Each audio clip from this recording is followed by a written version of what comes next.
¿Cómo les va? La charla de hoy es un dueto sobre miocardiopatías y sobre todo muerte súbita y COVID y deporte.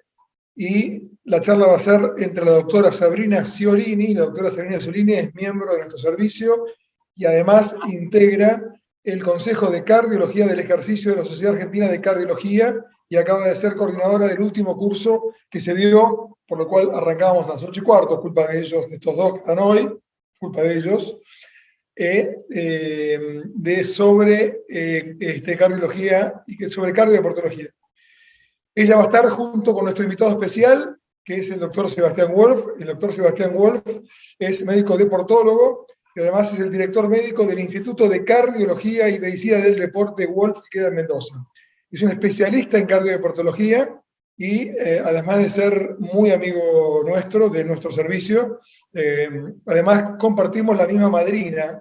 La madrina nuestra es la doctora Araceli Boraita Pérez, es madrina de él y mía. No sé cuando son madrinas, no sé cuál es nuestro parentesco, no sé qué es lo que seríamos, ahijados, con ahijados, no sé cómo sería, pero bueno, ustedes como saben, la doctora Araceli Boraita Pérez es la número 1 de cardiodeportología del mundo, de habla hispana, la número 1, y además fue la que comenzó con todo esto de imagen cardíaca y deportología y cardiodeportología, y como les comenté a muchos médicos en otra ocasión, Araceli fue la que cambió de ser la deportología o cardiodeportología, un satélite de la cardiología, a ser un planeta distinto con inclusive cursos diferentes y con una subespecialidad diferente, que hoy es cardiodeportología e imagen cardíaca.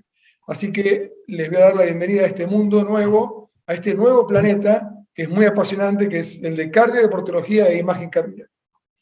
Muy bien, estamos a muy pocos minutos ya de arrancar, y cuento con la participación, como siempre, de nuestros coordinadores del curso, la doctora Analía Gamarra, que está siempre muy atenta al chat. Hola, buenas noches a todos. El doctor Mauro Díaz Renfijo, que está también ahí atento al chat y a las preguntas de ustedes. Buenas noches. Ya lo estoy viendo al doctor Jorge Lowenstein. Les cuento que tenemos una competencia muy fuerte hoy, que es River y Boca. Muy fuerte, lo están jugando muy mal. Hace mucho no veo un tan mal partido de River y Boca, así que lárguenlo y vean esto, porque si se desmaya alguno de River y Boca, vamos a estar nosotros ahí. La doctora Sabrina Solina, además, es médica deportóloga de River y está acá, y no está viendo River y Boca. Es verdad, es verdad. Bueno, muy bien. Nos faltan 2 minutos. Aprovecho para avisarles que acabo de compartirles a todos el link para que puedan ver las clases anteriores, que siempre lo piden. Ya lo compartí. Bien. Y Analía, el próximo miércoles arrancamos 7:30, ¿no? Ya nos queda este horario. Sí, ahora ya, a partir de ahora hasta el final del curso, 7:30 arrancamos. Bien. Bien, el próximo miércoles vamos a tener todo lo que implica el pericardio y cómo entender el espacio pericárdico, una visión, totalmente diferente a la que vemos en los libros. Vamos a hablar del espacio pericárdico en toda su dimensión y las presiones y todo lo que implica ese mundo del espacio pericárdico. Bien, doctor Sebastián Wolf y doctora Sabrina Solini, con ustedes. Bueno, Chino, muchísimas gracias. Muchas gracias por la presentación. No sé, ¿te parece que pongamos coahijados, ahijadastros? No sé cómo decirlo. Bien, me parece bien. Bueno, realmente es un placer estar acá presente en el mejor curso de imágenes que tenemos. Desde mi punto de vista, por supuesto, y la verdad que poder participar y poder formar parte es un lujo. Junto con vos, con Sabrina, con el resto del equipo, veo a Jorge también acá conectado, así que realmente es un placer enorme. Esperamos que ustedes disfruten tanto como nosotros con Sabrina cuando preparamos la presentación. Si te parece, Sabri, vamos a arrancar así para romper el hielo con la primera pregunta, ¿te parece? Dale, Seba. Dale, me parece bien. A ver si nos ayudan en técnicas para poner la primera pregunta. Eso. Entonces, ¿qué incidencia existe de miocarditis en pacientes infectados por coronavirus? 1, 5, 20 o 60%. Qué es buena decir, pregunta, hay un ¿no? rango... ¿Cómo? Qué buena pregunta, porque han habido tantos números de esto desde el inicio de la pandemia. Claro, no todas las preguntas que hagamos durante el desarrollo de la charla tienen respuesta. De prevalencia de miocarditis por estudios científicos de las revistas más importantes que tenemos en cardiología. Vamos a los resultados, Corina.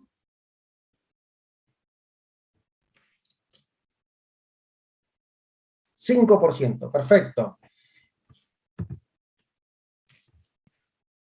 Ahora vamos a transmitir la respuesta en las próximas diapos. ¿Te parece, Sabri? Dale. Bueno, gracias Martín por el espacio que nos estás dando acá. Es un placer para mí estar en este grupo de cardioportología junto a Sebastián. Así que bueno, la idea de la charla de hoy es dividirla en 2 partes. La primera parte, hablar un poco de la infección aguda del SARS-CoV-2, haciendo hincapié en la posible o en la probable injuria que el virus puede provocar. Como sabemos, esto se ve reflejado por el aumento de la troponina. La troponina implica injuria miocárdica, y como ya sabemos, cualquier aumento de troponina lleva a un peor pronóstico o a peor evolución del paciente. Y en la segunda parte vamos a hablar del regreso al deporte, un gran desafío para nosotros, para los cardiodeportólogos, acerca de cómo hacer un buen screening para que el atleta pueda volver al deporte de manera segura y protegida. Bueno, esto a nivel de una infección aguda, en el 2020 se decía que la prevalencia de lesión miocárdica, medida por el aumento de la troponina cardíaca, o sea, cualquier valor de troponina cardíaca por aumento, o sea, por encima del percentilo 99, la prevalencia en el 2020 era del 20 al 40%. Y como ya sabemos, la injuria miocárdica puede ser por varias causas, puede ser por un desbalance entre la oferta y la demanda de oxígeno, sea secundaria a hipoxemia, hipoperfusión, puede ser por miocarditis viral, por una injuria cardíaca indirecta, medida por cualquier aumento por la tormenta de citoquinas que el coronavirus provoca, o puede ser secundaria a la cardiomiopatía por estrés o a cualquier complicación que genere cualquier infección respiratoria, como por ejemplo arritmias, insuficiencia cardíaca o la misma embolia pulmonar. La siguiente. Bien. Hasta acá, hasta hoy en día sabemos que la lesión, o sea, la injuria miocárdica puede ser puede ser un mecanismo directo o un mecanismo indirecto. El mecanismo directo es básicamente por la entrada del virus al cardiomiocito cuando se une el receptor AC2 que está en la membrana cardíaca. Y si no, puede ser por una lesión indirecta que está mediada por el sistema inmune. Esto se da cuando hay básicamente un desbalance entre las proteínas inflamatorias y las proteínas antiinflamatorias. La lesión indirecta se provoca por una gran tormenta de citoquinas, por una desbalance entre la oferta y la demanda de oxígeno. Esto es muy frecuente porque el paciente tiene cuadros de hipoperfusión, de hipoxia, que es lo que uno llama infarto secundario. Se provoca una gran respuesta inflamatoria, que es el CIRS, o puede ser por arritmias, o por cualquier complicación embólica, o por disfunción endotelial. Sabemos que las citoquinas alteran el endotelio de los cardiomiocitos, y eso puede causar endotelitis y pueden formar microtrombos. Ahora bien, esto es muy interesante porque cambia un poco el paradigma. En el 2020 se decía que la prevalencia de miocarditis era del 7%, y esto basándonos básicamente en las guías europeas que fueron publicadas en el 2013.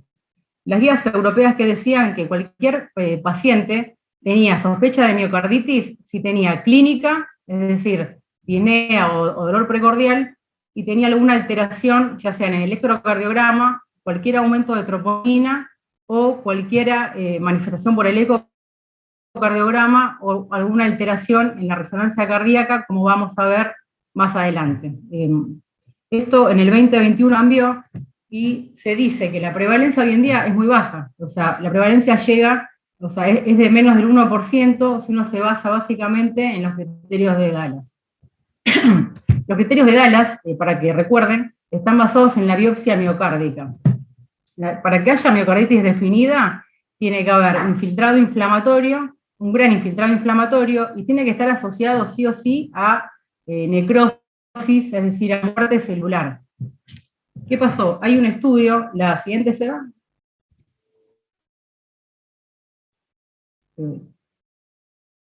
Este estudio es muy interesante, es una serie alemana, hicieron autopsia a 39 pacientes, y como ven acá, esto es muy interesante, se ve que por un lado no hay aumento de infiltrado mononuclear, punto número 1, y el ARN viral no se encontraba en los cardiomiocitos, sino que estaba ubicado en el intersticio, con lo cual, según los criterios de Dallas, en este estudio no hay ninguna miocarditis definida. ¿Se entiende esto? ¿Este concepto? Sí, perfecto. Sí. O sea, cambia un poco el diagnóstico, es decir, vamos a hacer diagnóstico anatomopatológico o por imágenes. Sí, además, lo que está haciendo es, a ver, para poder seguirla, Sabrina, si uno habla de miocarditis, habla de inflamación miocárdica, porque obviamente, etimológicamente hablando, la palabra miocarditis implica inflamación del músculo cardíaco. ¿Sí? Ok, sin embargo, una cosa es inflamación del músculo cardíaco por aumento de la troponina y otra cosa es daño directo dentro de la célula, y hasta ahora hubo muy pocos artículos o muy pocos case reports, más que artículos o autopsias que hayan demostrado que hay daño directo y que lo que pensábamos en un momento dado es que el virus ingresa dentro del cardiocito. ¿Es así? Esto es lo que me está diciendo usted. No hay datos en autopsias ni en biopsias de todo lo que está publicado, salvo muy esporádicamente, de daño directo adentro de la célula, que haya entrado el virus en la célula. ¿Es así? Tal cual, porque esto cambia un poco el entendimiento, o sea, ahora entendiendo que la injuria es básicamente indirecta y no es por la entrada del virus a la célula.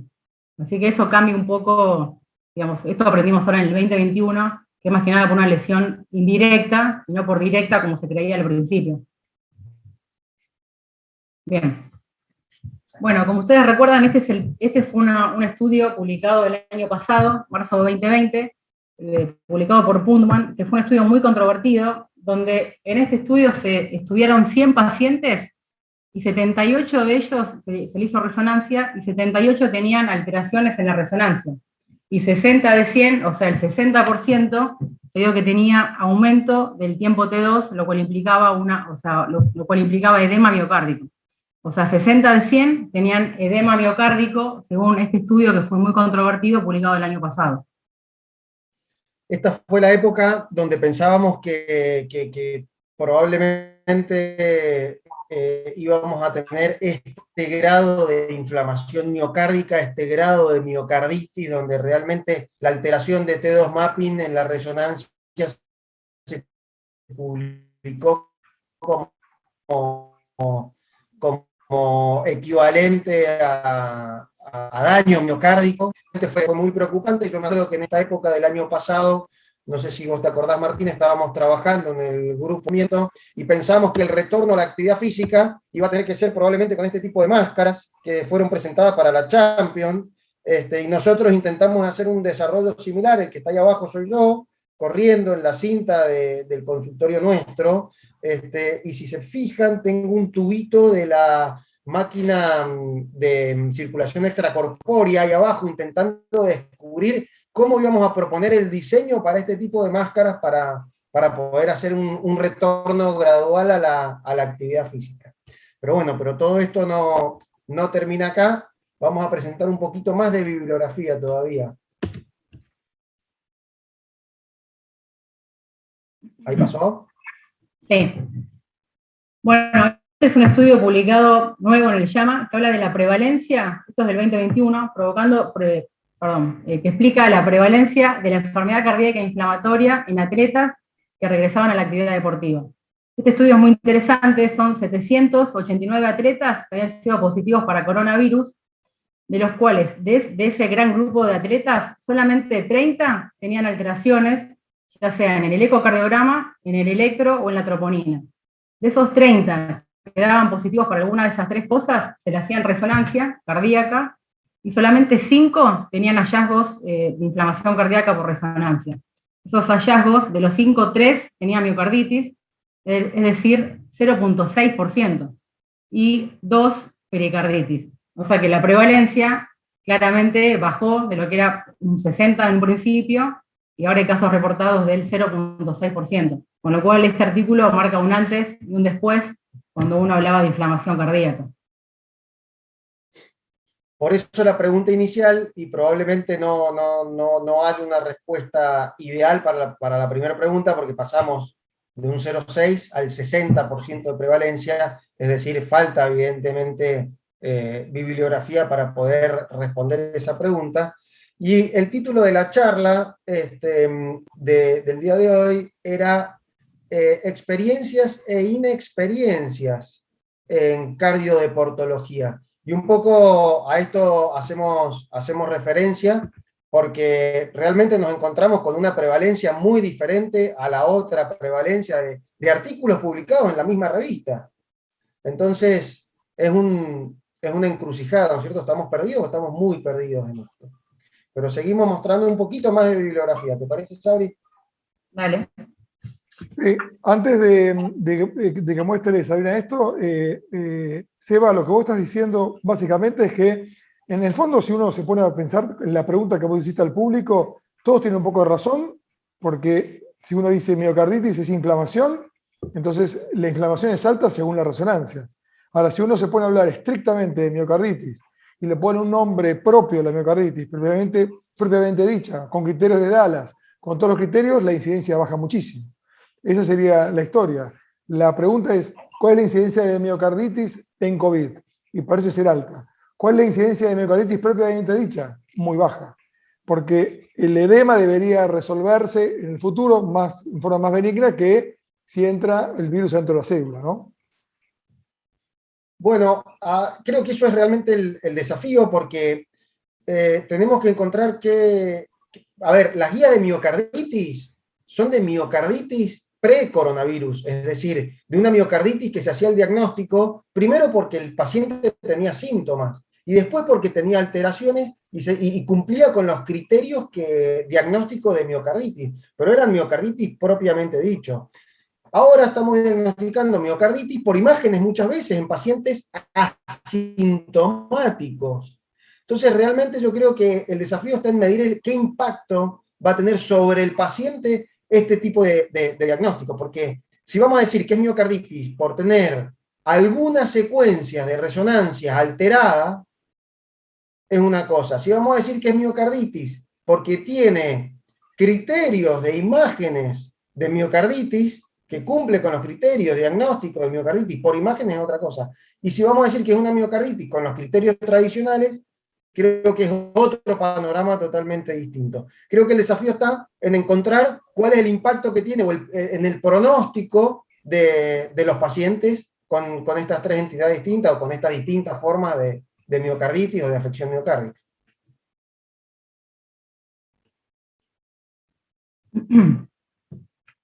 Bueno, ¿seguimos con esto?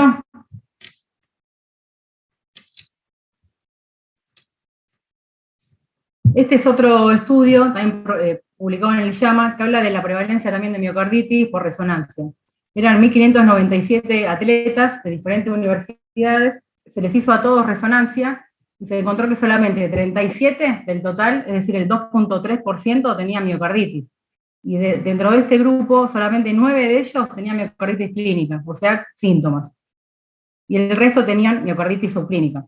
De esos 28, 20 tenían resonancia patológica y solamente 8 atletas tenían alteraciones en el electro, en la troponina o en el ecocardiograma. Es decir, que de vuelta la prevalencia de la miocarditis ya no es como antes, sino que es mucho más baja. Así que, nada, no sabemos bien tampoco la implicancia que tiene la resonancia con estos hallazgos, y como dijo recién Sebastián, habría que definir o redefinir de vuelta un poco el concepto de miocarditis. Sí, sí, ahí se fue la imagen por PowerPoint, sí, sí. Sí, mientras tanto, sigamos pensando en esto, ¿no? Porque no es lo mismo una miocarditis con edema solo que una miocarditis con necrosis, y ese es el tema, ¿no? Hablar de miocarditis implica que haya células muertas, y eso se podría comprobar con resonancia, y esto lo vimos en la primera clase, pero con el tiempo, ni siquiera en agudo. ¿Qué pasó con el PowerPoint? ¿Lo pueden recuperar?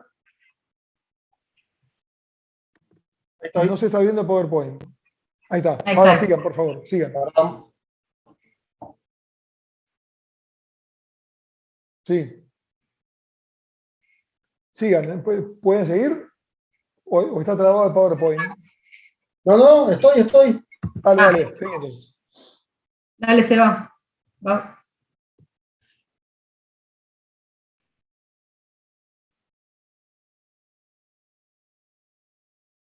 ¿Estamos bien? ¿Se Sí. ve qué pasa la imagen o no? Se ve perfecto. Sí, se ve perfecto. Seba, ¿le explicás vos esa? Estamos en las 4 estrategias Sí. del mismo... Porque pasaron, ahí está. Porque pasaron rápidas todas las diapositivas.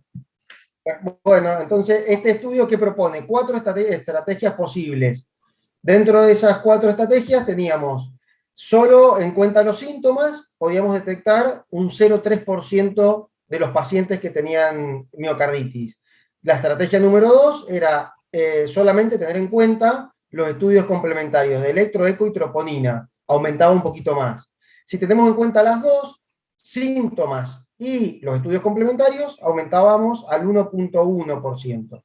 Y con la resonancia aplicada para todos los pacientes, aumentábamos la capacidad diagnóstica a 2,3% de pacientes. Entonces se concluye que la resonancia mejora la detección de prevalencia de endocarditis clínica y subclínica. Ahora, bueno, acá un poquito de seguimiento y después damos un poquito las conclusiones, Abri, ¿te parece? Sí. No, solo decir que a estos pacientes que tenían resonancia positiva, se les repitió la resonancia a las 4 o 14 semanas, y vieron que de esos pacientes, o sea, de los 27, el 40% resolvían todo, o sea, ya no, o sea, resolvían tanto el T2 como el realce tardío. Y el 60% resolvían el edema miocárdico, pero seguían con realce tardío. Entonces la pregunta es, ¿ese realce tardío qué es? ¿Fibrosis? O sea, el 60% queda con secuelas en la resonancia, y tampoco se sabe bien qué es ese realce, si es fibrosis o qué es. Así que bueno, hay todo un camino para seguir aprendiendo, me parece. Algunos resuelven, pero otros no. Después de este trabajo hay un metaanálisis que también es del grupo de Maroon, donde ellos dicen que en atletas con troponina, electro y eco negativos no presentan más eventos cardiovasculares, por un lado. Después, la vacunación disminuye el riesgo de miocarditis, y concluyen que no sabemos si una alteración en la resonancia cardíaca es un marcador de riesgo de muerte súbita en deportistas. Es decir, no está claro si anomalías en las imágenes de resonancia después de COVID-19 representan marcadores de mayor riesgo de muerte súbita en los deportistas, apoyando una indicación de restricción para la actividad física en estos casos. Porque la miocarditis en los atletas históricamente se diagnostica en contexto de enfermedades cardiovasculares, con síntomas, como decíamos, como explicábamos recién, y no por imágenes en resonancia. Entonces, realmente acá es un desafío cómo interpretar este tipo de imágenes. Siguiente pregunta, puede ser que la pongamos para votación del público. Sí, pues como para terminar de lo que estabas hablando, hay dos preguntas que nos hace uno, José Oscar Gómez Moreno, Marcelo Altamirano, y todos van hacia lo mismo, ¿no? Hay una confusión, claro, por supuesto hay una confusión en lo que es miocarditis, y dice, si nos apegamos a los criterios de Dallas, sin embargo, aún los cardiólogos clínicos siguen dominando miocarditis e incluso post-vacuna, entonces, ¿cómo debemos dominar este infiltrado linfomonocitario o lo que sea? Bueno, nosotros propusimos, y esto va a salir en la revista RETIC, una forma de llamarlo, y al edema aislado, al edema miocárdico aislado, una cosa que debería tener un buen pronóstico, y eso es con edema o sea, llamarlo edema y no poner la palabra miocarditis, ¿no? Edema. Y lo otro es cuando ya tiene criterios un poco más fuertes, que tiene que ver con troponina, con electrocardiograma, con toda la clínica, con todos los criterios europeos, más supuestamente alguna imagen de resonancia, porque no vamos a hacerle biopsia, claramente no vamos a hacer eso, sí una imagen de resonancia que en el tiempo nos dé las características de fibrosis, y ahí llamarla miocarditis propiamente dicha. Pero lamentablemente no podemos en el momento determinar exactamente si ese edema va a revertir o no. Y esa es una de las cosas que tenemos pendientes. Entonces, ante un edema miocárdico en una resonancia, les pregunto a ustedes dos, edema miocárdico en resonancia, sin criterio de fibrosis, uno debería pensar que eso es benigno y que va a retroceder. Porque de hecho, si vamos a hacer resonancia a todas las gripes, con virus influenza seguramente nos vamos a encontrar con un altísimo porcentaje de edema en el momento también, seguramente. Y esto se vio en la gripe española del año 1900, donde muchos pacientes quedaron con corazón dilatado. Entonces, ¿qué hacemos ante un paciente que tiene edema miocárdico por resonancia y nada más? O sea, edema propiamente dicho, punto. ¿Qué hacemos con ese paciente? Sebastián. Sí, Chino, acá yo creo que es muy importante por qué llegamos a la resonancia. Es decir, primero, ¿qué prevalencia o qué evaluación pretest tiene el paciente? ¿Tiene factores de riesgo? ¿No tiene factores de riesgo? ¿Qué edad tiene? ¿Qué grado de actividad física realiza? Creo que todo eso es muy importante. Y en segundo lugar, ¿qué tipo de signos, sintomatología tiene en otros estudios? Es decir, llegamos a la resonancia por una taquiarritmia ventricular que estamos evaluando, o llegamos a la resonancia porque en el día 14 de su infección tenía que jugar una competencia de alto rendimiento que nos obligaba a pedirle una resonancia para permitirle jugar a un paciente totalmente asintomático. Creo que son dos escenarios totalmente distintos. Así como vos estás describiendo el edema miocárdico, la discusión es que si hay edema hay inflamación, y miocarditis significa inflamación, punto. Entonces, hay un poco la discusión, y por eso miocarditis post-COVID se interpreta como un cuadro distinto a una miocarditis tradicional. Pero creo que es una discusión semántica más que conceptual porque estamos explicando lo mismo. Acá creo que la clínica va a ser la mandatoria en este tipo de preguntas. Son difíciles las respuestas y sobre todo no tenemos bibliografía contundente para responderla. Entonces, esto es en base a las discusiones y a nivel de evidencia C, discusiones de expertos seguramente. No sé si estás de acuerdo, Chino, con el concepto. No, está muy bien. El tema es ese, ¿no? Es que uno, ¿qué hace cuando lo encuentra? Porque si uno no lo encuentra, no hay ningún problema. Habíamos escrito también que estamos ante una de las contradicciones más grandes de la imagen cardíaca. Nunca hubo tanta contradicción entre métodos, porque el eco te da normal y la resonancia te da edema. Edema sin necrosis. Y el eco solamente ve edema cuando es muy grande, entonces tenés espesores parietales muy, muy gruesos. Pero la mayoría de los estudios, todos los estudios que tienen que tiene edema, la resonancia, el eco es normal. Entonces ahí, claro, hay que buscar el strain, hay que buscar función diastólica, hay que buscar otros parámetros. Esto ya lo hemos hablado. Pero la contradicción es muy interesante porque en el momento que vos detectás edema, ahí tenés que parar al jugador, al deportista. Y si el eco es normal, el ecoestrés es normal, el strain es normal y todo es normal, no tenés por qué pararlo. Y ahí está la contradicción, ¿no? Es una cuestión filosófica también. Si pedís, por ejemplo, resonancia a todo el mundo, estoy hablando de atletas, ¿no? Estamos hablando de atletas de alta competencia. Resonancia a todos los atletas para detectar a ese 1% o ese 0.6%, que de ese 0.6%, ese 0.7%, Sabrina mostró que el 60% persiste con realce. Estamos hablando de un 0.2% de los atletas. Si no, pero ¿por qué le hiciste la resonancia al atleta? Bueno, puede ser que sea, por ejemplo, que te digo que por protocolo, en algunos centros se hace resonancia a todos los atletas directamente, post-COVID, competitivos, profesionales. Bueno, ahí yo creo que está un poco la respuesta. Es decir, si ese atleta tiene todos los valores de estudios complementarios normales, Holter normal, prueba de esfuerzo, prueba máxima de esfuerzo normal, eco normal, asintomático, es un tema. Si tiene edema, probablemente lo que tengas que hacer es repetirle la resonancia al mes para que pueda volver a entrenar. Sí. Yo creo que no hay que hacer dentro del screening una resonancia a todo el mundo porque no sabemos qué significa el resultado que encontramos. Una cosa distinta es cuando en un club, por determinadas circunstancias, tenés que hacer competir a un atleta a los 15 días de una infección. Que eso está fuera de todo protocolo. Pero sabemos que un paciente con bajo valor pretest, asintomático, con troponina, eco y ergo negativas, no va a presentar eventos cardiovasculares. Entonces Bueno, tenemos una seguridad suficiente. vos sos el médico deportólogo de un club de primera división de fútbol en Mendoza. Para nuestros colegas en Latinoamérica es un club muy importante de la ciudad de Mendoza, es Godoy Cruz. Vos tuviste pacientes COVID dentro del equipo de fútbol tuyo. ¿Alguno le pediste resonancia para dejarlo jugar de vuelta? No. Solamente con eco, prueba de esfuerzo y holter. Y ergometría. Sí, prueba de esfuerzo, eco, electric y holter, exactamente. Bueno, esa es la evaluación que hicimos.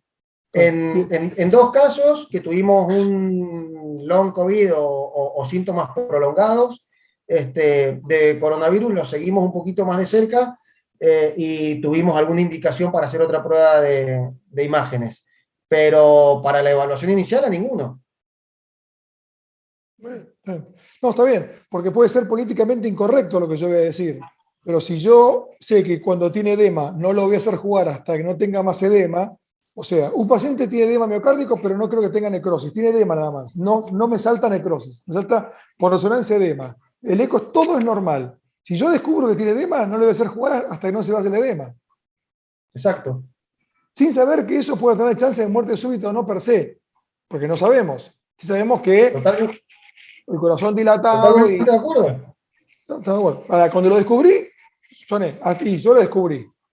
Entonces, hay gente, médicos muy prestigiosos, y yo lo puse en la editorial esto, que creen que en pacientes profesionales de altísima competencia ir directamente a la resonancia, porque obviamente es una población muy especial, pero como si tienen edema, los tenés que parar y no lo vas a detectar por otro método, entonces directamente hagámosle directamente resonancia, e inclusive es una herejía, y yo lo escribí así, que ni siquiera habría que hacer eco, porque con la rezo ya está. Lo cual, por supuesto que es una herejía, y nunca lo diría yo porque voy al infierno. Pero sí de decir, bueno, aunque sea un 1%, el 0.5%, yo quiero detectarlo porque ese chico va a jugar al fútbol en la Copa América o en River, como jugadores de River pasó. Chino, yo creo que acá es importante que tengamos en cuenta que no tenemos una evidencia contundente en todo esto.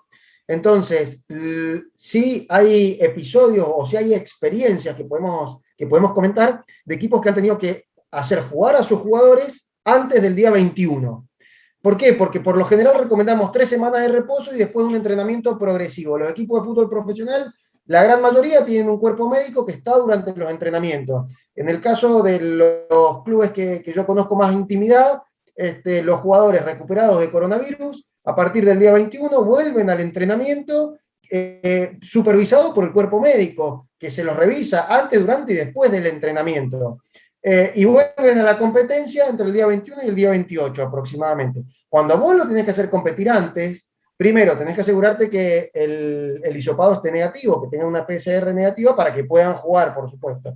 Y si está negativo, hay algunas estrategias que se utilizaron y que presentan un trabajo ahora dentro de poquito, que le hicieron resonancia cardíaca a todos, pero en este trabajo todos dieron negativo. Las resonancias fueron todas normales. Entonces, bueno, nada, ahí está un poquito la discusión sobre a quiénes hay que hacerle resonancia si tenemos el resto de los estudios absolutamente normal. ¿Y vos decís 21 días desde el inicio del síntoma o 21 días desde que terminó los 14 días o el último día de síntoma? Desde el inicio de los síntomas. Ok, entonces desde el inicio del síntoma 21 días contás y ahí los empezás a hacer, empiezan a hacer entrenamiento suave, pero compiten al mes. Esto en casos no complicados. Sí. Bueno, ¿usted hace lo mismo en River, Sabrina, con su equipo de fútbol de River, de mujeres? No, la verdad que nosotros no, o sea, nos basamos mucho en la clínica y como dijo recién Sebas, en los estudios de primera línea, o sea, electro, troponina, ecocardiograma, y si uno encuentra algo, seguimos con la resonancia. Pero la verdad que, por lo menos yo creo que la resonancia es un método de segunda línea y no deberíamos pedirla masivamente como se cree, como algunos, como usted dijo, suelen hacer. Me parece que uno cuando busca tiene que saber qué busca, y el edema qué es, tampoco sabemos.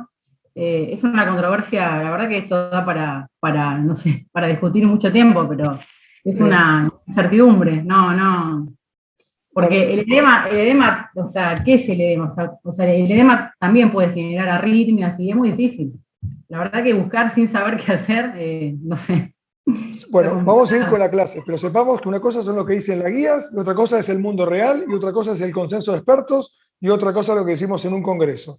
Porque la realidad es que yo conozco, hay muchos médicos de mucho prestigio que, si bien, obviamente, vamos a decir que privamos de hacer las cosas como responde, pero en cuanto le llega el paciente de elite, estoy hablando de un paciente deportista de elite, de un equipo importante de fútbol profesional, van a la resonancia. Y esto lo estamos viendo porque lo estamos recibiendo y porque estamos viendo los pedidos y porque nos damos cuenta. Bueno, sigamos, por favor. Bueno, seguimos con las manifestaciones en el ecocardiograma. No sé qué dio la votación, creo que no la vimos, pero bueno, el signo más frecuente se dio que es la disfunción, es la dilatación del ventrículo derecho. Este es un estudio publicado en el Circulation en el 2020, donde se dio que la dilatación... Derrame pericárdico, yo te iba a decir. Derrame pericárdico. Derrame pericárdico. Ok. La dilatación del BD se vio en un 40%. Esto es un estudio donde se incluyeron 100 pacientes y 40 estaban dilatados. Esto se explica básicamente porque el COVID es un patógeno respiratorio que tiene una alta tendencia al embolismo pulmonar o a la trombosis venosa. También, como cualquier infección respiratoria, se puede generar vasoconstricción pulmonar hipóxica, que puede generar también injuria pulmonar o también inducida por el mismo respirador. Fíjense acá el estudio del Circulation, 100 pacientes, la función sistólica se midió utilizando el TAPSE o la onda S por Doppler tisular, y se vio que estos parámetros estaban relativamente conservados. Pero cuando uno realizaba la fracción de acortamiento o el strain de la pared libre, estos valores se veían alterados. ¿Esto por qué puede ser? Porque la fracción de acortamiento incorpora, digamos, a toda la pared del ventrículo derecho, y además también el strain es independiente del ángulo. Si miramos el estudio de la derecha, otro estudio bien publicado en el Circulation, lo que acá vemos es el valor pronóstico que tiene el strain para ver mortalidad en estos pacientes. Eran 120 pacientes y se les medía tanto el TAPSE como la fracción de acortamiento o el strain de la pared libre. Fíjense ustedes, los tres parámetros marcan mortalidad, ahí tienen los valores de corte que se usaron en el estudio, pero si ven el gráfico de abajo, se demostró que el strain de la pared libre es mejor y es un fuerte predictor de mortalidad. Es mejor aún que la fracción de acortamiento y que el TAPSE. Si ven el área bajo la curva, está reflejado en rojo es el strain, el verde es el acortamiento y el azul es el TAPSE. El área bajo la curva es mucho mayor para el strain. Con lo cual, este estudio es muy interesante e incorpora el strain como una herramienta más sensible y mejor para medir mortalidad en estos pacientes.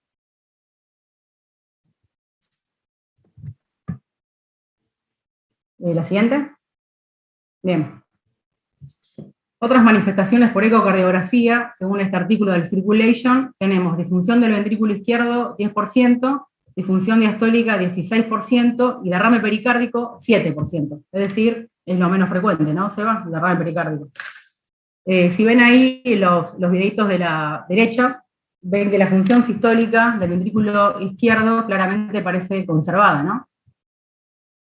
La siguiente.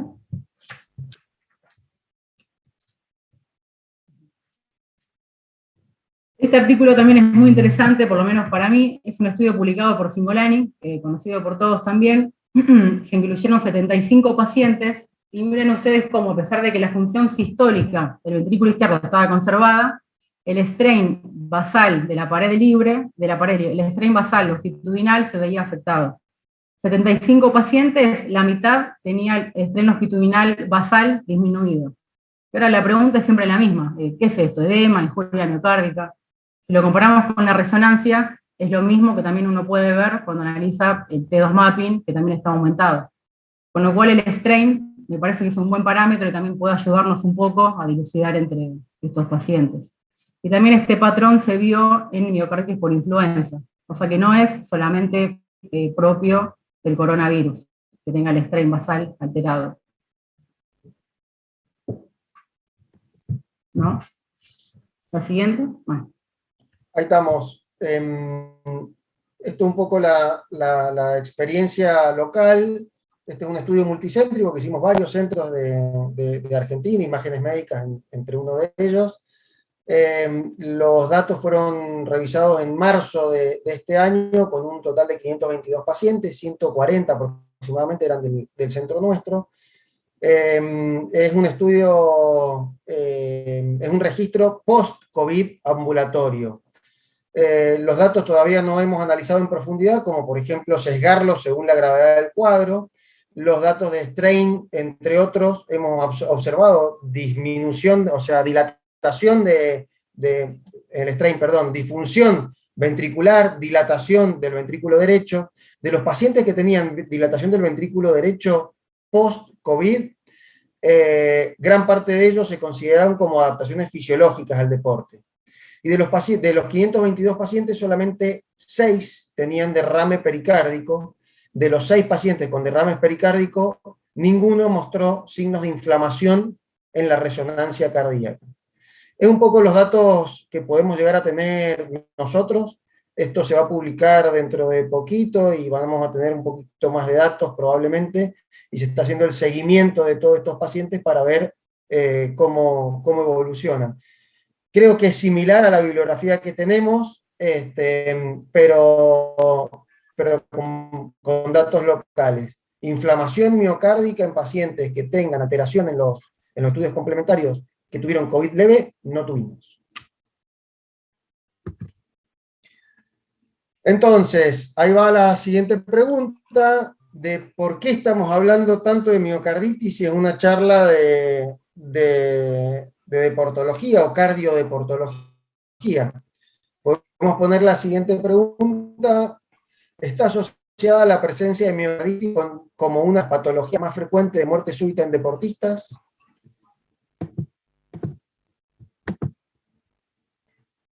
Y mientras vemos la respuesta, y esperamos que contesten, sí, Sabrina, como usted habló recién de que el strain estaba alterado en gripe, ninguna enfermedad fue tan estudiada como el COVID, y va a ser fantástico ver, si podemos llegar a ver una vez, estudio comparativo con gripe e influenza en otro momento de la historia, ¿no? Porque nos va a dar muy parecido. No estoy convencido que nos va a dar muy parecido. Bien, vemos el resultado. Ya pasó 30 segundos. Bueno.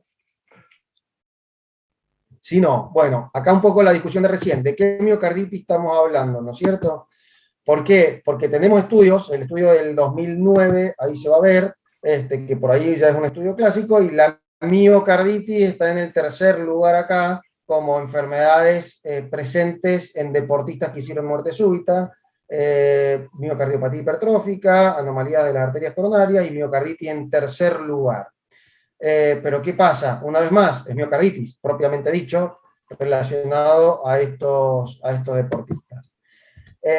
Si bien es un estudio clásico, tiene mucha correlación con los estudios más modernos. Tenemos varios registros de muerte súbita entre el 2020 y el 2021, sobre todo europeos. El que yo decidí mostrar, que es el español, del grupo del doctor Morentín, presentado este año. Y en Bordeaux vamos a ver la cardiopatía isquémica, sin lugar a duda, como la más frecuente de todas las patologías. Cerca del 63% de los casos era por cardiopatía isquémica, sobre todo si hablamos en deportistas arriba de los 40 años. Pero en azul, en celestito, al lado del Bordeaux, vamos a ver las enfermedades del miocardio como segunda causa de muerte súbita. En primer lugar, estas sería la miocardiopatía hipertrófica, y la miocarditis está dentro de este grupo también, o sea que se correlaciona bastante con lo que estamos hablando. Vamos a hablar de deportistas. Entonces nosotros tenemos que entender que estos deportistas son los que van a tener un impacto, un estrés sobre el músculo cardíaco por el entrenamiento repetitivo diario, que va a producir un remodelamiento. ¿Por qué se produce este remodelamiento? Se produce un remodelamiento porque el deportista tiene que mejorar la performance del corazón para poder responder a las necesidades metabólicas que va a tener su cuerpo cuando entrena.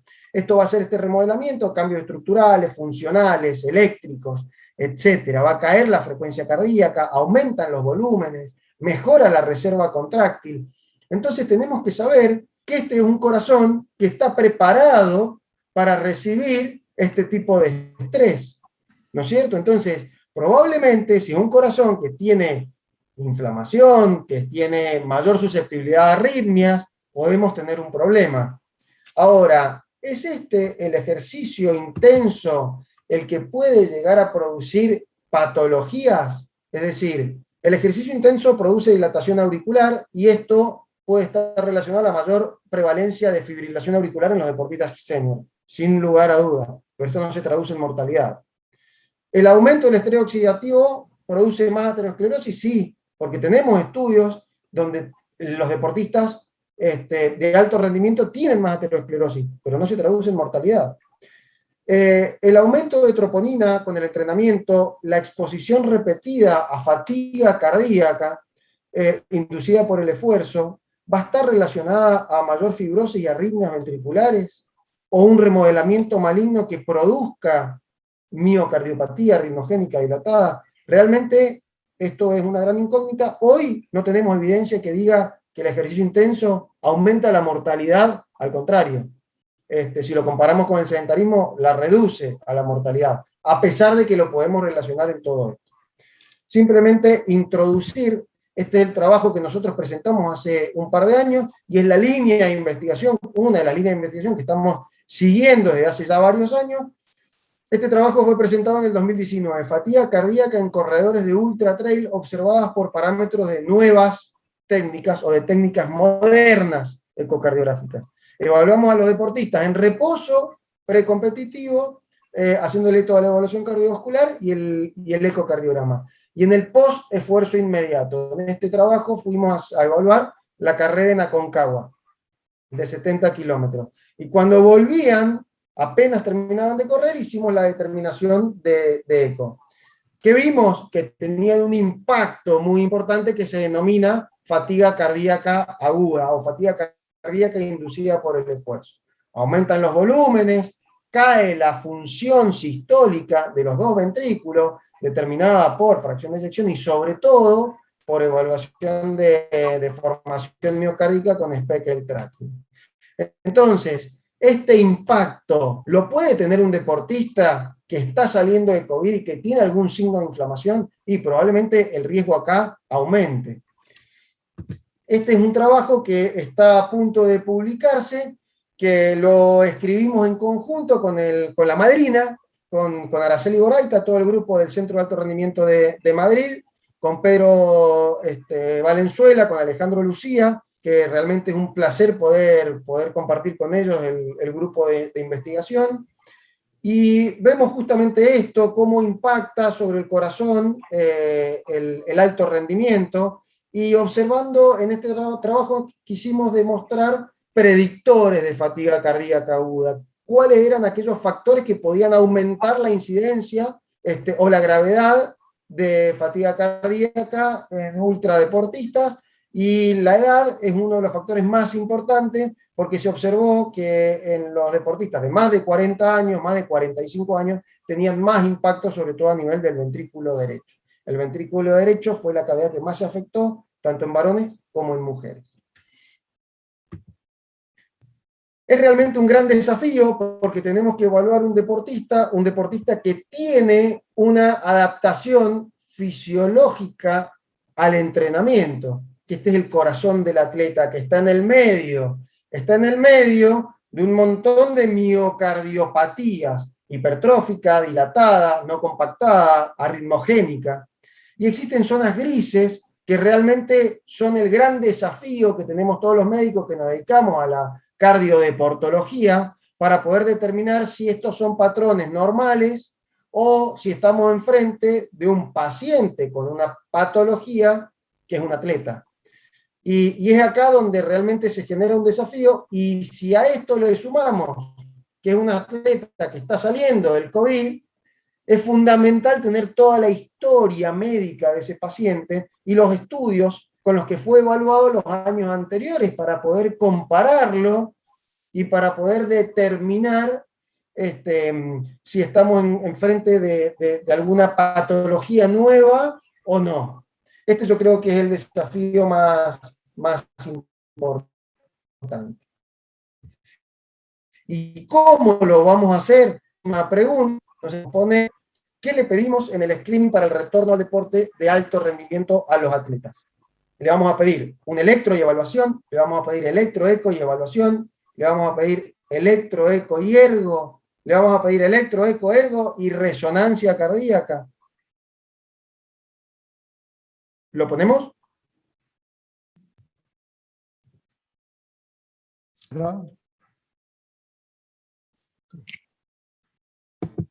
Acá estamos hablando de atletas, ¿no es cierto? Estamos hablando de deportistas de alto rendimiento y atletas profesionales, o deportistas de alto rendimiento recreativos. Yo creo, Chino, que la remuneración económica tiene que ser una discusión aparte. O sea, yo acá tengo que evaluar qué carga de entrenamiento estática, qué carga de entrenamiento dinámico tiene cada uno de los pacientes. Y si el deportista hace doble turno porque hace spinning a la mañana y a la tarde va al gimnasio y los fines de semana corre 30, 40 kilómetros en la montaña, que tenemos muchos de ellos porque son triatletas, sea remunerativo o no su actividad física, tiene que ser considerado igual que un deportista profesional. Ok, entonces hablamos de alto rendimiento, incluye también lo no profesional. Bueno, perfecto. Yo para que la gente del público, porque como está Resonancia ahí, y antes asociamos la resonancia a lo profesional, con todo lo que implica eso. Ahora estamos hablando de alta competencia y alto rendimiento. Perfecto, listo. ¿Vemos las respuestas? En todos los aspectos, cuando discutimos, bueno, la gran mayoría, electro, eco y ergo. Yo creo que cuando discutimos este tipo de temas, creo que la parte económica es una discusión aparte, porque Sí muchas y no. veces, Sí como y asesor no. de un club, yo mismo, deportólogo, tengo una conducta. Ahora, si yo soy el deportólogo del deportista, muchas veces tengo otra. No quiere decir que el deportista pueda entrenar o no, a que al club le convenga comprar o no a ese deportista, por ejemplo. Bueno, pero sí y no, porque vos sabés las presiones que sufren los médicos de los clubes profesionales para que el jugador con COVID juegue igual a los 14 días de inicio de síntomas. Totalmente de acuerdo. Bueno, para responder esta pregunta no voy a llenar de bibliografía, es una sola diapo. A ver si pasa.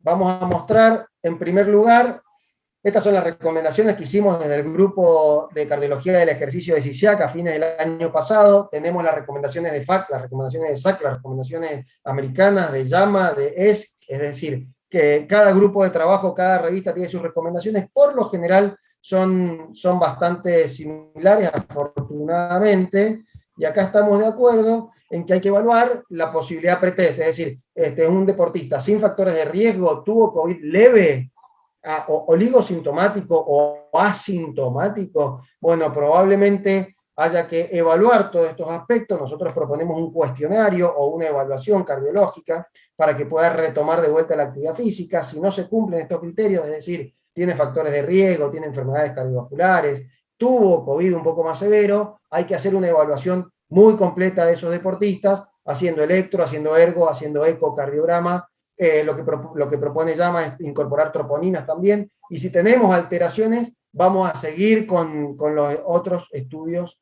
complementarios. Cuando es un atleta de alto rendimiento, cuando vamos a evaluar un ultramaratonista, un maratonista, un deportista profesional, etcétera, creo que estamos enfrente de esta situación donde tenemos que ver que el deportista no tenga alteraciones en los estudios complementarios para permitirle la vuelta al entrenamiento, sobre todo porque el deportista está desesperado por volver.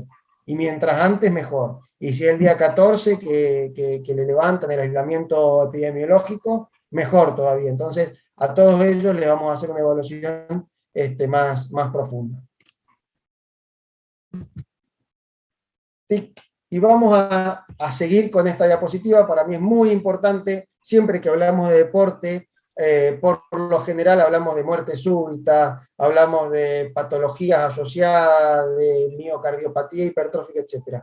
El deporte es bueno. El factor de riesgo más importante que hay que combatir en la población de Argentina es el sedentarismo. El factor de riesgo más frecuente en toda la población de Argentina, alrededor del 60%. Tenemos un montón de bibliografía que dice que hacer actividad física ayuda a combatir al coronavirus. Es decir, ayuda a no contagiarse, ayuda a que si te contagias, la enfermedad sea menos grave. En el primer trabajo arriba, más de 48.000 pacientes. Ellos dicen que la inactividad física durante los 2 años previos a la pandemia se asocia a más gravedad de la enfermedad.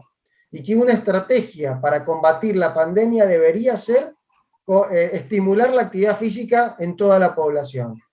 En el estudio del medio, evaluando la capacidad funcional de los deportistas, la capacidad funcional es un marcador independiente relacionado con menor probabilidad de hospitalización por COVID-19.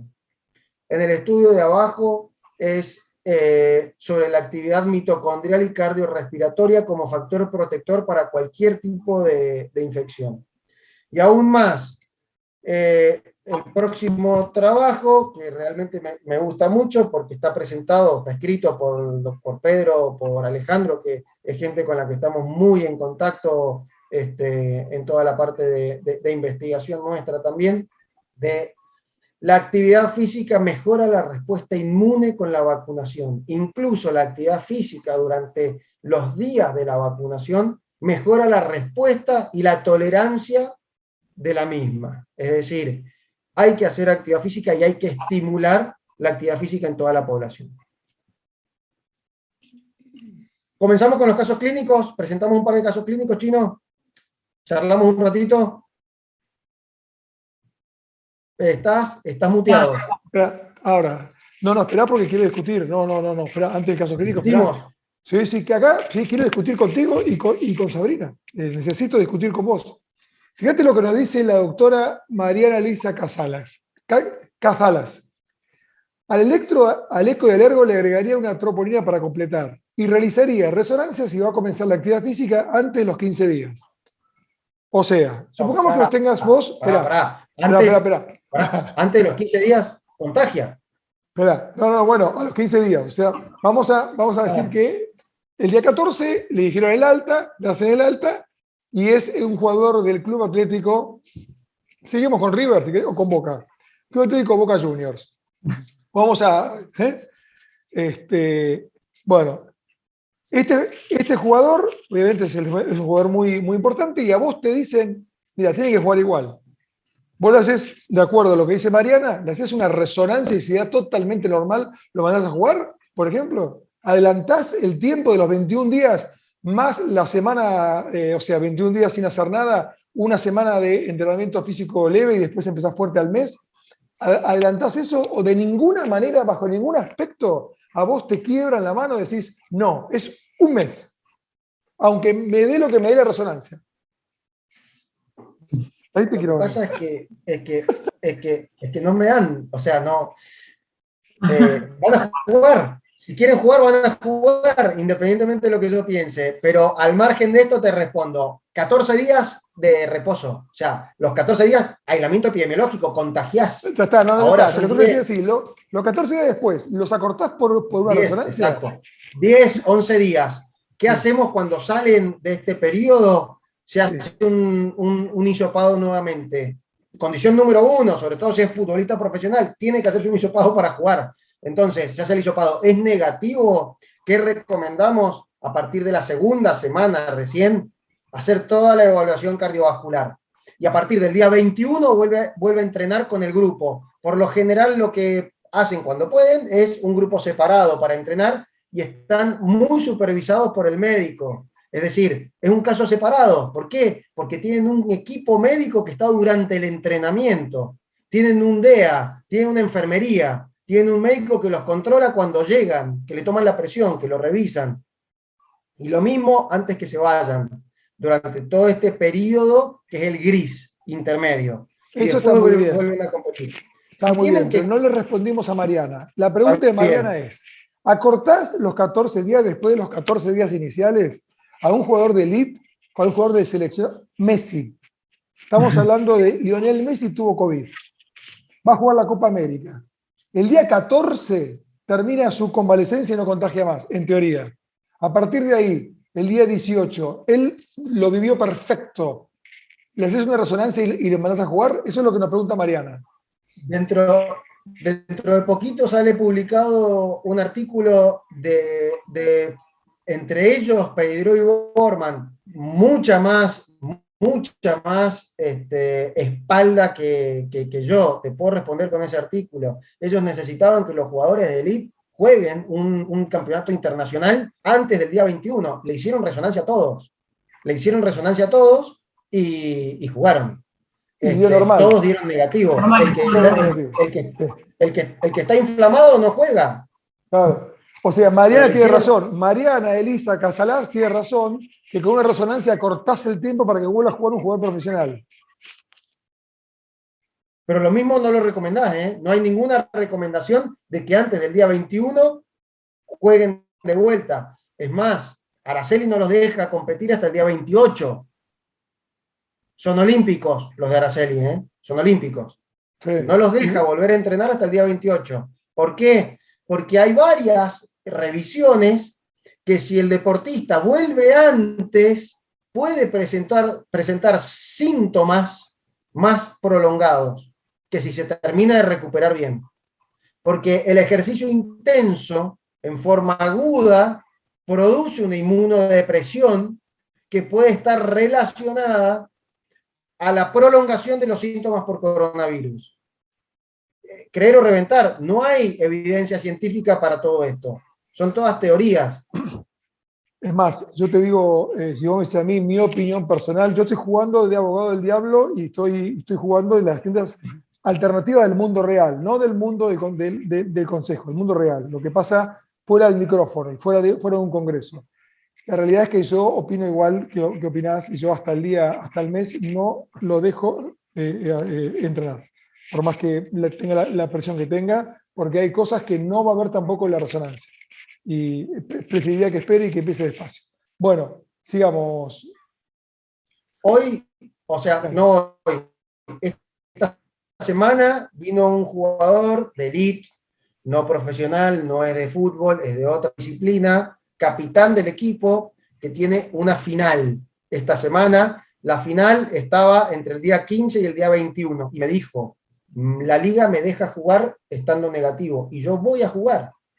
O sea, no le interesa la repercusión. Vino, se hizo el control, le dio todo normal, y el deportista iba a jugar, a pesar de la recomendación médica, porque sabe que no hay bibliografía contundente. A ver, él lo que me dijo, mirá, Seba, si yo tenía algún signo de gravedad, disfunción ventricular, derrame pericárdico, arritmias, etcétera, obviamente que no iba a jugar. Pero si no, y vos no me sabés decir con evidencia científica si puedo o no puedo, yo juego. Es decir, o sea, es difícil.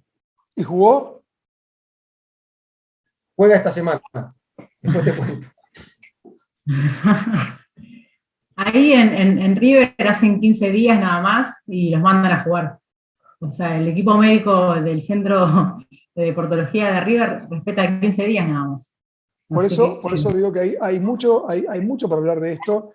Nosotros nos guiamos y seguimos a la doctora Araceli Boraita Pérez, que ella, en sus 5.000 atletas que tienen seguimiento, la conducta de ella es esperar un mes para que vuelvan a la alta competencia después de un COVID leve y absolutamente, digamos, en la casa, un COVID leve, lo que implica un COVID leve. Bueno, vamos, Sebastián. Estás frisado, Sebastián. Caso clínico, ¿se ve bien? Sí, vamos, caso clínico. Una chica de 21 años, aparentemente sana. No tiene antecedentes, no tiene antecedentes familiares, no toma ninguna medicación, no tuvo síntomas. El coronavirus que tuvo fue oligosintomático. Vino a consultar con nosotros en el día 28. ¿Sí?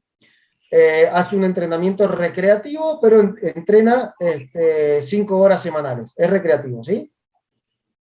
Bien. En el electro presenta este electro, que es un electro bastante normal, pero con una extrasístole ventricular, aparentemente del tracto de salida del ventrículo derecho.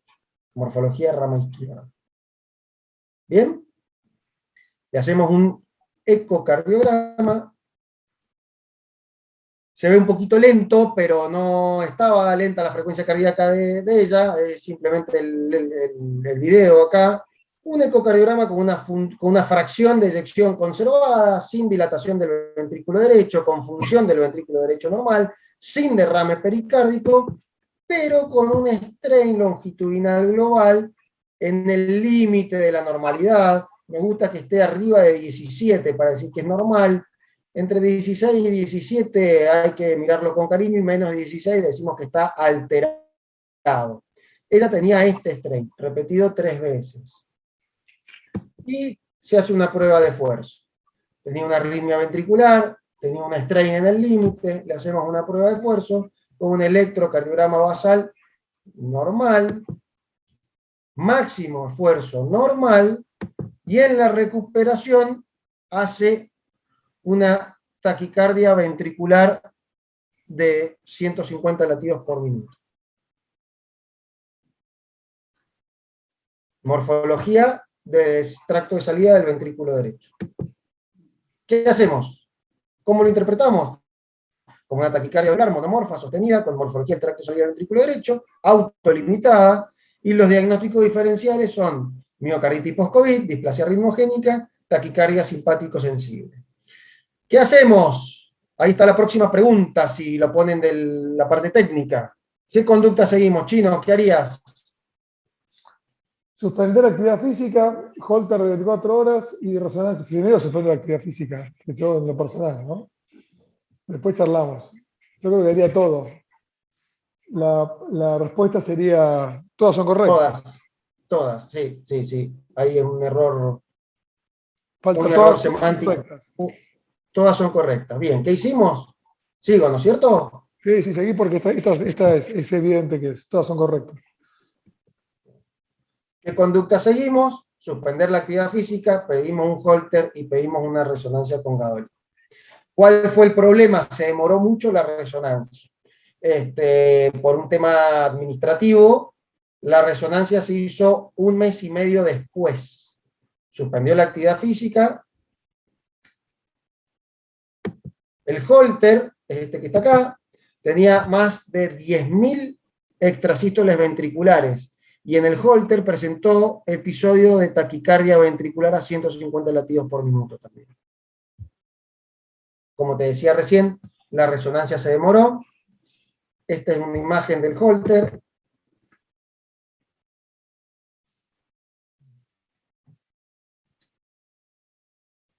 Sí. Valorada por electrofisiología a la espera de la resonancia cardíaca, hoy nos dieron un preinforme que es normal. No tengo imágenes lamentablemente, sabía que lo íbamos a presentar, pero la resonancia se hizo 1 mes y medio después. Bajo tratamiento con bisoprolol de 5 miligramos por día, se repite la ergometría y no tiene arritmia ventricular. Bueno, interesante, ¿no? A ver, volvemos otra vez. Sí, sí, Sabrina. No, que digo que habría que ver el eco, a ver si mejora o no el edema o el strain que tenía tan bajo, porque el 6% es muy bajito. Habrá que ver si recuperó también después de 1 mes y medio algo de los cardiogramas. Volvemos al principio de la charla en los 3 puntos más importantes y el primero fue la palabra miocarditis. Evidentemente, esta chica, es una chica, ¿no? Un hombre, no importa. Una chica de 21 años. Esta joven de 21 años seguramente tuvo edema miocárdico. En el transcurso del edema hizo esa arritmia, o tenía predisposición o por el edema mismo, y obviamente una vez que resuelve el edema, porque el edema es transitorio. El tema es decir, cuando uno habla de miocarditis, volvemos de vuelta a lo mismo, porque en el fondo, filosóficamente, el problema es la palabra miocarditis. Está hablando de edema y ya al hablar de edema uno tiene que suspender el ejercicio. Si uno encuentra signos de supuesto edema, como puede ser una arritmia de este tipo, tiene que suspender el ejercicio inmediatamente, por supuesto. La palabra es, si uno encuentra además de edema, edema más necrosis. Y el edema más necrosis ya es la suspensión del ejercicio, que inclusive hasta podría ser en forma competitiva de por vida. También se puede charlar eso. Y eso se ve con una resonancia a lo largo del tiempo. Y eso tiene que ver con gadolinio y con realce. Pero volvemos para atrás. En este caso la resonancia dio absolutamente normal 1 mes y medio después. ¿Qué valor tiene hacer una resonancia 1 mes y medio después? Y es solamente para terminar de comprobar. Porque en el fondo, uno de los problemas que tiene la resonancia es que la hacen, el paciente tiene signos de edema y lo hacen dentro de 25 días cuando no hay más edema. Entonces, ahí hay un match, hay un mismatch que realmente nos está reflejando que está mal lo que estamos haciendo o no pidamos resonancia tan tardía. ¿Sí? Porque si vos hubieras hecho... Sí. Pero es una arritmia ventricular en estudio, tengo que hacerle una resonancia, quiero ver también. No, sí, de hecho soy el primero que te la dice, pero a lo que voy es que vos fijate que te dio normal y también te da normal hacerle una prueba de esfuerzo. Supongamos que tengamos médicos en este momento que nos están escuchando que no tienen posibilidad de hacer resonancia. Entonces, la suspensión del ejercicio, porque sospecho edema que no puedo comprobar. Al mes le hago de vuelta el ejercicio y no tengo más ninguna arritmia. Lo vuelvo a hacer ejercicio y lo tengo, evidentemente se fue el edema. Y seguramente si le hicieron una resonancia en el día 1 y el día 30, vería edema el día 1 y no edema el día 30. A eso voy. ¿Me seguís, Sebastián? Sí, perfecto. La conducta, a ver, La conducta va a ser el desentrenamiento y el seguimiento. Seguimos la guía de miocarditis, o sea, 3 meses, repetimos todos los estudios, es todo normal, puede volver a entrenar.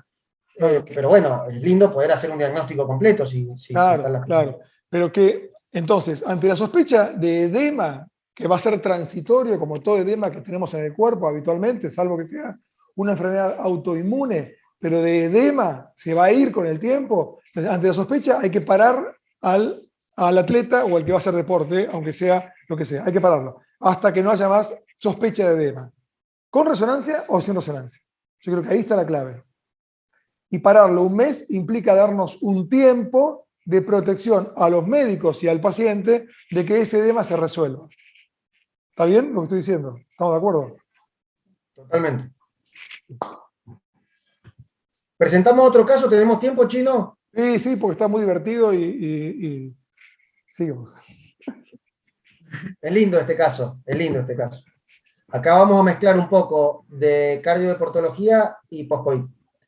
Masculino, 46 años, no tiene factores de riesgo cardiovasculares, no tiene antecedentes patológicos, no conoce sus antecedentes familiares. Es evaluación por primera vez en su trayectoria para apto y retorno al deporte. Nunca se había hecho evaluación precompetitiva. ¿Por qué aclaro esto? Porque tiene este electrocardiograma, Chino. ¿Qué diagnóstico tiene?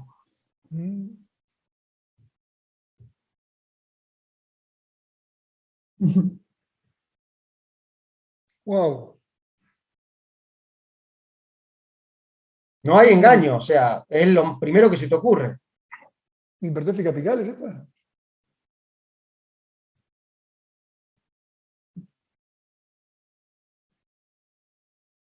No tiene antecedentes coronarios y hace deporte de hace cuánto tiempo y tuvo COVID.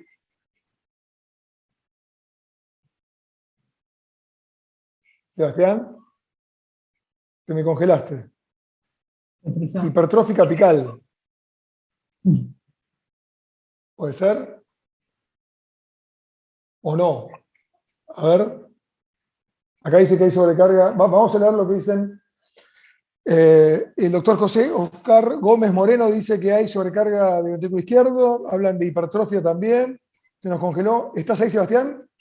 Ahí está, ahí está. Dale. Hay varios comentarios sobre miocardiopatía hipertrófica apical. Sí.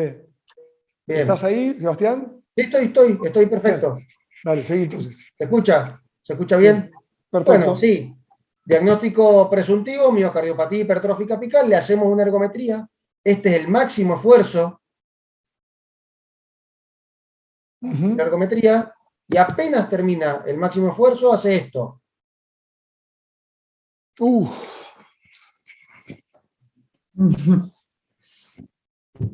Está feo, ¿no? ¿Vos hiciste la prueba? La hizo uno de los médicos que estaba al lado mío. ¿Y no tuvo ETA de cardiovascular? ¿El médico? Sí, también. Paradito, ahí estaba. No sabía si ir a buscar el DEA o si atajarlo en el momento que se desmayara. Estaba entre la puerta del consultorio y la bicicleta fue esta. No se desmayó. Pero dice que se le salía el corazón. Eso sentía él. Este es el ecocardiograma. Apical. Son una ventana apical, 4, 3 y 2 cámaras, a lo mejor un poquito modificados para ver un poco mejor la punta. Vemos una hipertrofia apical, principalmente de los segmentos medio o apicales, principalmente apicales, de hasta 17 milímetros, con un patrón de strain muy alterado en toda la punta y en la región inferolateral del ventrículo izquierdo. ¿Qué hacemos? Bueno, es muy interesante, ¿no? Mientras ven todos los médicos, ven qué es lo que hacemos, porque yo te haría una pregunta, si es que la miocardiopatía hipertrófica apical, saquemos el COVID, que puede tener edema el paciente, porque tuvo COVID, ¿no? Este paciente. Bueno, sí, pero saquemos el COVID. Sí, saquemos el COVID. Hablemos de miocardiopatía hipertrófica apical. La pregunta es, ¿la miocardiopatía hipertrófica apical tiene la misma chance de muerte súbita que la miocardiopatía hipertrófica clásica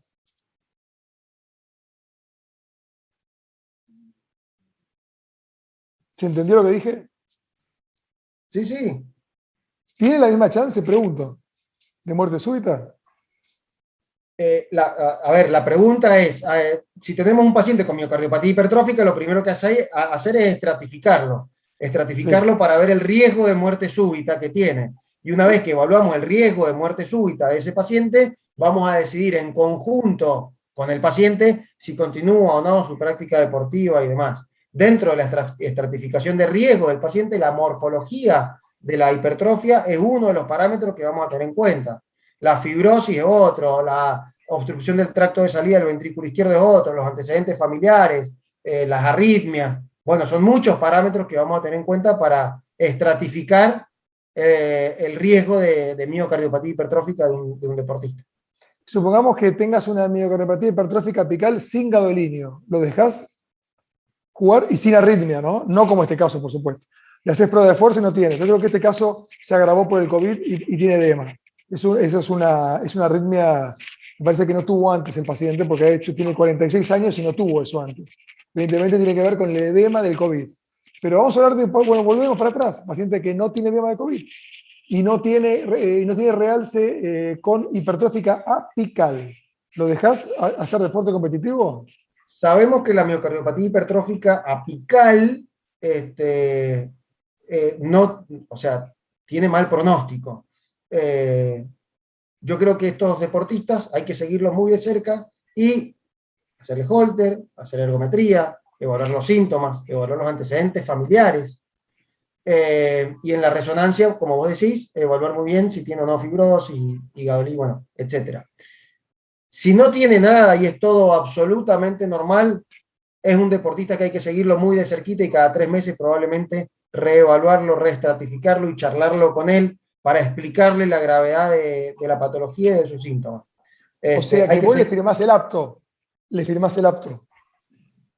Yo hago interconsulta. ¿Qué hago en realidad? Hago interconsulta. Y lo decido en grupo. Sí, Y yo te diría que lo que hacemos es llamar a Araceli, a llamar el teléfono de Araceli Moraita Pérez y preguntarle qué haría ella, ¿no? Araceli, exacto, hay que preguntarle qué haría ella. Tiene Bueno, si pacientes querés, bastante peores compitiendo. sí. Si querés te digo lo que me dijo a mí por una hipertrófica apical. Era un paciente que era un paciente maratonista con hipertrófica apical, nunca una arritmia, nunca gadolinio, nunca absolutamente nada, nadie le firma el apto físico y él se deprimía por dejar de entrenar, se deprimía. Vino de Italia a verme porque nadie le firmaba el apto físico. Era un argentino que vivía en Italia. Cuando yo le digo, nadie se lo va a firmar, obviamente es muy difícil. ¿Cómo vas a firmar un apto físico? Le explicas todo como le explicaste y él siguió corriendo. Hace 20 años que está corriendo. Yo tengo 30 años de cardiólogo, hace 20 que lo veo. No paró nunca. Por supuesto que le das unas pautas para que se hidrate, que haga esto, no con mucho calor, que no corra 30 kilómetros, que corra 10 kilómetros, un montón de cosas, pero no pudo dejar de parar, de correr. Y en el fondo creo que filosóficamente cada uno elige lo que quiere hacer en su vida. A lo que voy, cuando le consulto a Araceli, también me dijo lo mismo. La respuesta es no. Pero si él quiere seguir corriendo igual, uno tiene que adecuarse a todo esto y decirle, bueno, primero, ¿tiene chance de muerte súbita? Sí, pero menor que la que tiene 3 centímetros con gadolinio. No es lo mismo tener una hipertrófica con obstrucción del tracto de salida o de 3 centímetros de espesor de septum con gadolinio que una hipertrófica apical sin gadolinio. No es lo mismo. 100% de acuerdo. Es decir, a estos pacientes yo creo que hay que explicarle que la recomendación es que no hagan actividad física, que no hagan actividad física de alto rendimiento. Esa es la recomendación que vos les vas a poder dar. Ahora, necesita jugar, es profesional, quiere jugar porque compite, en su club lo dejan, con todo esto lo dejan o no lo dejan, o si es recreativo, como en tu caso, porque su cabeza lo necesita, tiene que saber que no es la recomendación que vos le vas a dar a este deportista. Claro. Si vas a seguir entrenando, lo tenés que evaluar cada 3 o cada 6 meses, para ver si hace arriba. Sí, y acá nos pregunta la doctora, a ver, perdón, ya le digo la doctora, María, bueno, con M, no puedo leer bien, nos pregunta las consecuencias legales. Claro, es un problema. es que es más fácil para el médico decir que no. ¿Cuánto más fácil es decir que no? Pero bueno, lo que había dicho en su La momento... diferencia entre el cardiólogo y el deportólogo. Muchas veces, como cardiólogo, en el consultorio, vos le vas a recomendar que vayan a caminar para mejorar el colesterol, el perfil lipídico, no sé qué. Pero no es lo que estamos evaluando en el consultorio de deportología. El deportista no va a entrenar porque quiere que sea saludable, mejorar el colesterol, la diabetes, etcétera, los factores de riesgo cardiovasculares. Tiene otra motivación. Y eso es lo que uno tiene que entender y acompañar y aconsejar. Y no es más que eso, que un consejo. Entonces tiene que estar claro, a ese deportista vos no vas a anotar en la historia clínica que les recomendás alto rendimiento. Vos vas a notar que se habla con el paciente, que se desaconseja el alto rendimiento, bla, bla, y el paciente sigue entrenando. Yo tengo un paciente que es triatlonista, tiene 60 años, tiene una miocardiopatía hipertrófica severa con obstrucción del tracto de salida. Y sigue compitiendo y sigue evaluándose con nosotros religiosamente cada 6 meses. Y todas las veces que viene le decimos que no se lo aconsejamos, pero lo seguimos acompañando y evaluando al paciente. Sí. Mira, recién pregunta Sabrina Garbo, María Sabrina Garbo, nos dice las consecuencias legales y ella habla también de que hay un certificado firmado. Es cierto, y yo creo que debería cambiar esto, y un poco le habíamos hablado con Araceli Boraita Pérez, que la respuesta para esto es un apto físico condicional de 3 meses. Explicando que uno le explica al paciente todo y que a pesar de todo el paciente quiere hacerlo igual. Y ahí... Nosotros los actos físicos condicionados los escribimos como actos físicos condicionados, a seguimiento. Sí, por eso te digo, lo que pasa es que lo que dice Garbo también, hay un certificado médico donde es apto sí, apto no. Y acá no es apto sí, apto no, acá hay un gris. O sea, si el paciente, insisto, tiene un septum de 3 centímetros y tiene renal que por todos lados, es un no. Pero estamos hablando de un gris. Y cuando es un gris, es mucho más fácil decir que no haga deporte a decir que continúe haciendo deporte. Y ahí está nuestro rol y ahí está este nuevo planeta de la cardiodeportología con imagen cardíaca y demás. Bien, sigamos con el caso porque si no... Como ejemplos, podemos poner varios ejemplos. Campeón mendocino de motocross, con una cardiopatía congénita severa, contraindicación absoluta para todo lo que es alto rendimiento, cualquier deporte de alto rendimiento, por su cardiopatía. Cuando se lo pedían, presentaba un electrocardiograma del hermano para poder competir. Se opera con una válvula mecánica porque es joven, anticoagulado, contraindicaciones. Bueno, hoy sigue compitiendo. Bueno, nada, o sea, y sin embargo yo lo sigo controlando. No es que yo me pongo, yo me pongo en el rol de consejero, ¿no es cierto? O sea, uno le va a aconsejar al paciente qué hacer. Mirá, yo estudié que la bibliografía científica dice que los que tienen la condición que vos tenés se mueren más si hacen esta actividad, o tienen peor sobrevida, o no sé, pero de ahí a que vos lo hagas o lo dejes de hacer, no es, yo no soy policía para estos casos. Como médico, cardiólogo, deportólogo. Ahora, si yo soy el asesor de un club que tiene que hacer una inversión en una persona, bueno, ahí es otra cosa. A lo mejor no tiene contraindicación ese deportista para hacer alto rendimiento, pero a lo mejor la tiene dentro de 3 meses o 6 meses, o tiene más chances que otra persona de tener una contraindicación en 3 meses o 6 meses. Entonces a lo mejor no es la mejor inversión que puede hacer ese club. Pero es otra discusión totalmente distinta. No estamos hablando de ciencia, estamos hablando de, no sé, otra cosa. Bueno, es importante, antes de que termine el caso contarles a todos los que están escuchando que no se movió nadie y hasta ahora siguen estando ahí, que en nuestros cursos que hacemos todos los años presenciales, que nos estamos haciendo, en nuestros cursos, uno de los momentos más divertidos y más divertidos, en el sentido de que cuanto más aprendíamos del curso, es una sección que se llamaba Araceli le firmarías el apto físico, donde le presentábamos casos grises como este. Y claro, de los 10 casos, 9 y medio, todos los médicos decían que no le firman el apto físico, y 9 de esos 10, Araceli decía que le firmaba el apto físico condicional. Una médica que tiene 5.000 a 6.000 atletas en seguimiento de alto rendimiento y que es la que más atletas en seguimiento de alto rendimiento tiene de habla hispana en el mundo, ¿no? Bueno, sigamos. Paso una Bien. info cortita, ya que me diste el pie. Próximo congreso de CICIAC, en una de las mesas principales del congreso, va a ser una dinámica muy similar. Cardiodeportología, principalmente casos clínicos, presentados por referentes latinoamericanos y españoles de todo. Bien. Seguimos. ¿Cómo seguimos? ¿Qué conducta hacemos? No vamos a hacer Bueno, preguntas acá, sí, porque... resonancia. ¿Qué hacemos, Chino? Y yo le hago resonancia. Además de suspender la actividad, por supuesto, sí. Porque este paciente tiene edema, ¿eh? Este paciente hizo inflamación. Aunque no me la diga la resonancia, este paciente hizo inflamación. Y en el máximo esfuerzo hizo arritmia compleja. ¿Eso es isquemia o no es isquemia? Puede ser una lesión Microvascular, como dijo un médico ahí también. Sí, sí. Puede ser. Resonancia, sin lugar a duda. Iniciamos todo. Angio, tomografía, resonancia, bisoprolol y suspendemos Todo. actividad física. Todo. Hacemos todo, dice Oscar Steffer. Sí, hacemos todo. Dale. Hacemos todo, totalmente de acuerdo. Hacemos todo. Angiotomografía, score de calcio bajo riesgo, baja estratificación de riesgo de score de calcio, miocardiopatía hipertrófica apical, árbol coronario normal. Resonancia, miocardiopatía hipertrófica apical con unas mediciones similares a la que dijimos recién, 17 milímetros en los segmentos apicales, con focos de fibrosis con patrón parcheado en segmento inferoapical. Laboratorio completo, que también se hizo, porque en todos los casos de arritmia ventricular hacemos siempre un laboratorio completo para ver otras causas de arritmias ventriculares, absolutamente normal. Bien.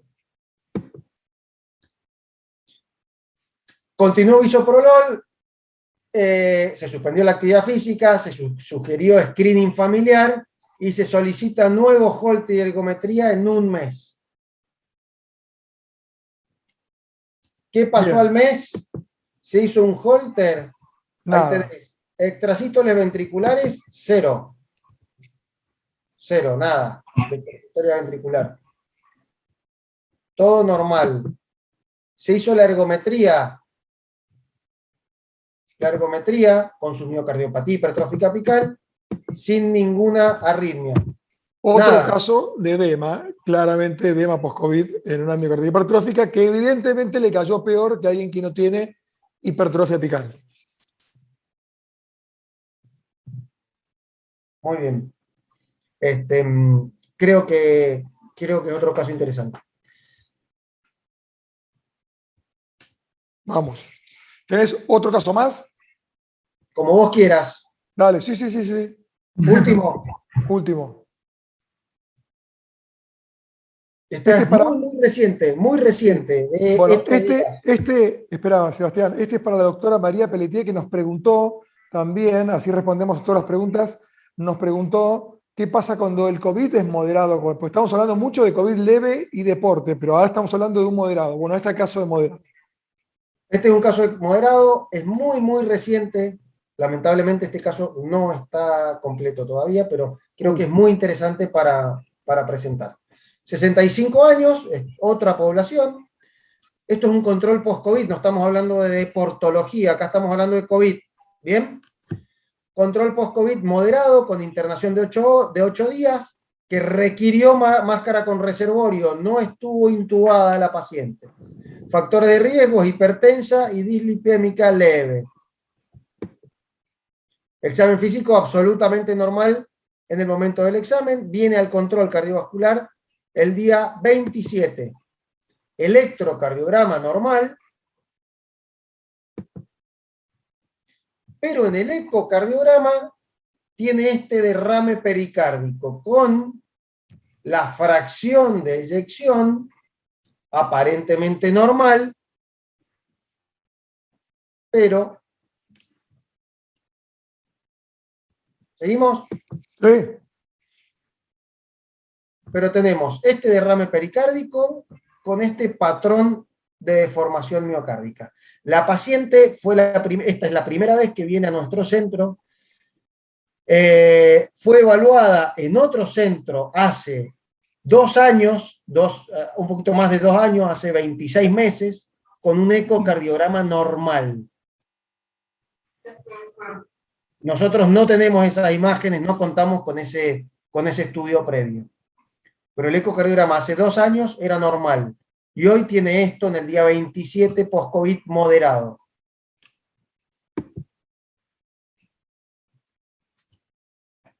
Bueno, claramente, y contestándole a la doctora María Pelletier, si el COVID es moderado, no es la misma aplicación para la vuelta al deporte que en el COVID leve, y hay que seguirlo, y cada paciente va a tener su tiempo y tiene que resolver todo esto y demás. Y fíjense ustedes que tiene aumento de la presión intrapericárdica porque tiene leve colapso de la aurícula derecha, ¿no? Entonces creo que este es otro panorama, ¿no es cierto?, diferente al que planteamos recién. Derrame pericárdico leve, sin compromiso de cavidades o con compromiso parcial, etiología posible COVID, seguimiento estrecho, y le pedimos resonancia. Hasta acá llegamos con este caso. Es muy, muy reciente, no tengo el resto, pero realmente son cosas que nos llaman la atención y que el impacto miocárdico va a ser fundamental poder demostrarlo en este caso. Bien, no sé si está el doctor Lowenstein, que está por ahí, el doctor Lowenstein. Doctor Jorge. Mientras tanto, como para terminar, hacemos un pequeño resumen de las 3 cosas más importantes, Sebastián y Sabrina, que ustedes han hablado. Miocarditis, por un lado. Por otro lado, han hablado del daño de los deportistas de extremos, perdón, para llamarlo extremos, del daño, entre comillas, debería ser transitorio, sobre todo del ventrículo derecho, que vos lo demostraste en un trabajo, y que también Sabrina, un trabajo que hicimos parecido en el Tetra de Chapelco, vimos lo mismo del lado derecho, un daño reversible, en teoría, con strain del lado derecho y con strain de la aurícula, o sea que hacer deporte de alto, extremo, no es tan inocuo, por lo menos en la parte aguda. Por supuesto que después no pasa nada o no, pero por lo menos esos son los datos que estamos viendo, ¿no? Y que vos viste, Sebastián.